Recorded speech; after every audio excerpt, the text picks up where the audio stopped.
believe the internet has made a dramatic difference in terms of the consumer awareness of brands and hotels and the reputation of hotels. We're just chatting at breakfast, as a matter of fact, that instantaneous response and instantaneous availability of information from consumers posted onto the net, be it any of the various websites, TripAdvisors, et cetera, has really made it transparent to the customers of what a brand and what the brand represents to the traveling public. So I think it's no question that the internet has made an enormous difference in brands and in the public's awareness of those brands and their reputations. I believe the internet has created complete transparency for all of our guests and our customers. But at the same time, I think it has created great opportunity for brands.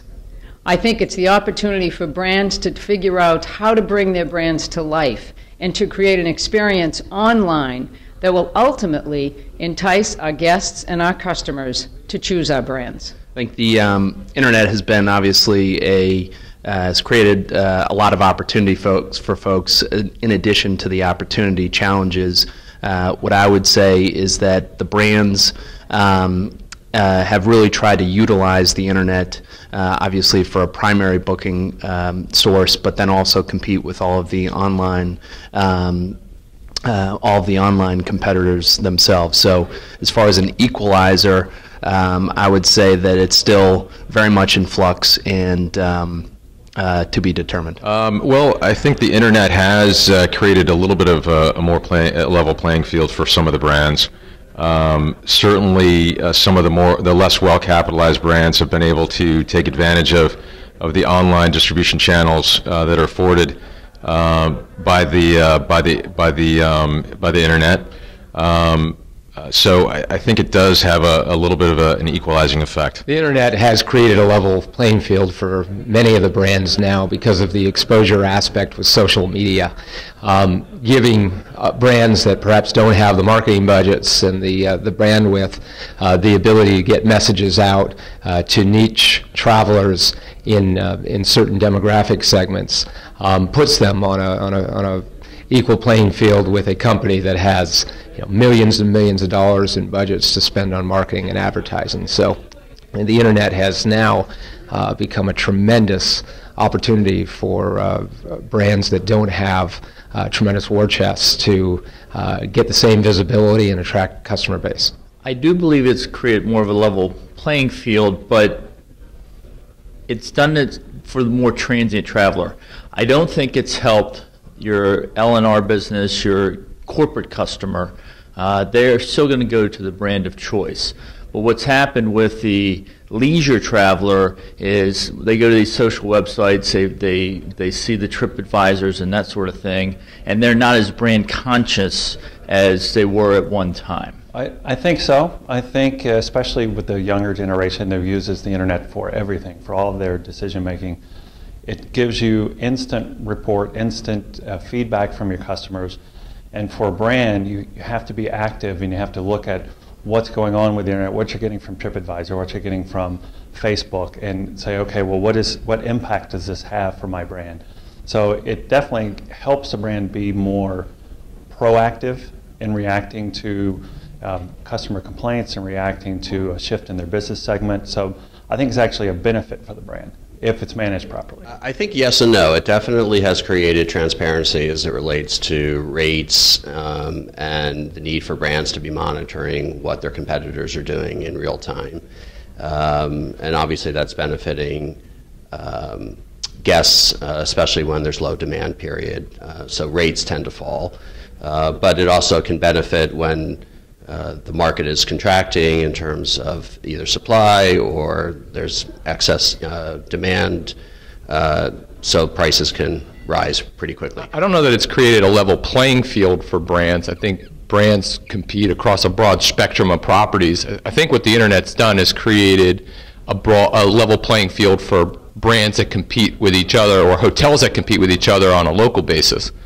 Because with the internet, you create transparency of what each individual property has to offer. And that helps to level the playing field because a guest can explore more specifically now what's going on in each particular property. But as it relates to the brand, I think it creates an opportunity for brands to police their franchisees or their operators a little bit more effectively. But in that sense, I wouldn't say that it leveled the playing field so much as created more information for both consumers and brands to understand what product's being delivered at the local level.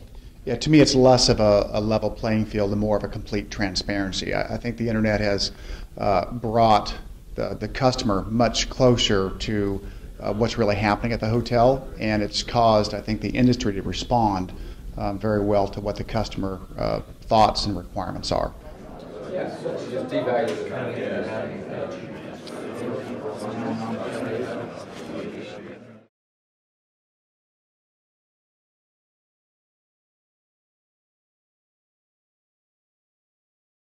I think it's possible to be a brand with a handful of hotels. You mentioned Ace here in the city, and there's a few of those. I think the difficulty and the challenge for those small unit brand segments is going to be longevity and relevance through the long course of time. A brand certainly has a history. Some brands come and go rapidly, but I think the bigger question for a owner and investor is the brand a good choice through a long period of time if you're making a 20-year investment? And that, I think, becomes one of the big cutting differences. You can be a brand with a small number. How long and how relevant you'll be, that, I think, is another question. I think that branding is about creating experiences, not necessarily about the number of properties or hotels. So if, in fact, an organization or a company is really able to create a special experience, they have the opportunity to create a brand. Sure. I think it's very difficult actually to be a brand with only a handful of hotels. For the major branding companies that are out there, if you were to take some of the examples, think of something like Hyatt. I think they can actually support the birth and the growth of a brand like Andaz, or if you're Hilton, I think you can support the growth of something like Conrad. But otherwise, if you're to start just a brand standalone and you did not have other hotels, you did not have a loyalty program, it'd be pretty difficult. You know, it's tough. I think that some of the larger brands that have introduced new concepts lately have been pretty successful. But it's really an education process with the consumer that needs to take place, and that takes time, and that's certainly not going to take place unless there is a variety of hotels across the country and across the globe in order for the consumers to understand what the concept is, understand what to expect from a brand. I think in certain segments there are brands that don't certainly have the bandwidth and scope in markets that have done a great job of penetrating, again, certain transient segments of the market. But it's my belief that you need to have critical mass in order to really, really make a statement, have a brand following, have loyal customers, have affinity programs that actually capture and make guests want to stay as well. So I think that branding and more importantly branding on a mass scale is still very, very important. I think that you can be a brand if you have smaller number of hotels on a regional basis.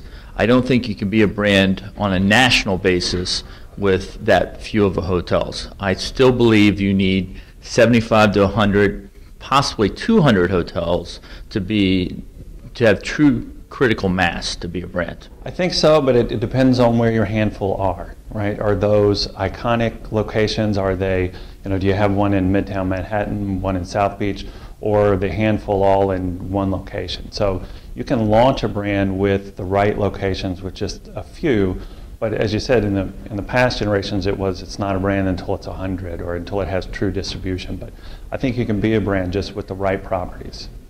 Yes, I think you can. Certainly location is going to be critical. If you're looking at the U.S., all the main gateway cities would need to be represented. And also the brand, if it were relatively small, would need to fit a certain niche. If you look at W, for example, when it started, it really did start as a relatively small handful of properties, but it was geared to a very specific age group. It was positioned from a design standpoint and the locations that age group finds intriguing. So I think it can be a relatively small portfolio. Well, I certainly hope so. Modus Hotels is a collection of hotels. We have 11 hotels, and we like to think of ourselves as a brand, because to us, a brand is a promise. It's a promise to deliver something, and we deliver that particularly in each of our hotels. And so I'm not sure that critical mass, I think it always was sort of the axiom that you had to get to 100 or 150 hotels in order to reach critical mass and really establish yourself as a brand. That's true on a national basis if you're trying to create a national platform or maybe even an international platform. But specifically, branding is really a promise to a guest to do something. And you can do that with one hotel. So I'm not sure that numbers really matter. At least I hope not, because we're a relatively small brand. Well, I think it depends on the visibility of the property. I mean, you've got 4 Conrads in the country, and they're obviously a brand kind of to itself. So if you've got very, very high visible properties in gateway cities, sure, you can be a brand with 4 properties. But I think it's pretty hard to do that in non-highly visible locations. So I'd say it's less quantity, more location, and more image.